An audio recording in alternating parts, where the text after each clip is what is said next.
இந்த ஹோட்டல் மற்ற ஹோட்டலோட எனக்கு டிஃப்ரெண்ட்டாக தெரிஞ்சது ஏன் தெரியுமா? இந்த ஹோட்டலில் கிராடில் இருந்தது, தொட்டில் இருந்தது. பிள்ளைங்கள தொட்டிலில் போட்டு நம்ம நிம்மதியாக சாப்பிட்லாம். இது கொஞ்சம் வித்தியாசமாக இருக்குது. எல்லாருமே எல்லா ஹோட்டலுமே இதை ஃபாலோ பண்ணலான்னு நினைக்கிறேன். இந்த ஹோட்டலில் வெளியில் ஷாப்பிங் மாதிரி நிறையா வச்சுருந்தாங்க. அதுவும் யூனிக் ஐட்டம்ஸாக வச்சுருந்தாங்க. இந்த ஹோட்டல் பேர் வந்து அபூர்வா. தாராபுரம் டு ஒட்டன்சத்திரம் ஹைவேல இவங்களோட பிரான்ச் 2, 3 இருக்குது. எல்லாத்துலேயுமே இதே மாதிரியே இருக்குது.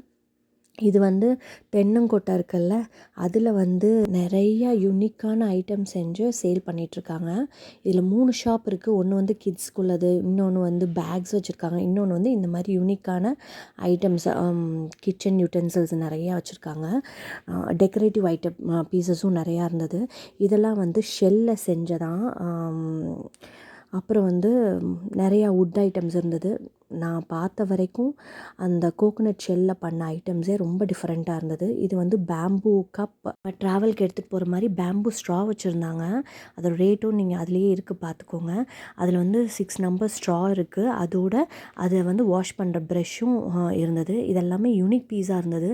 அதனால தான் நான் கவரேஜ் பண்ணியிருந்தேன். அப்புறம் நியூஸ் பேப்பரில் செஞ்ச டால் இருந்தது, ரொம்ப அழகாக இருந்தது.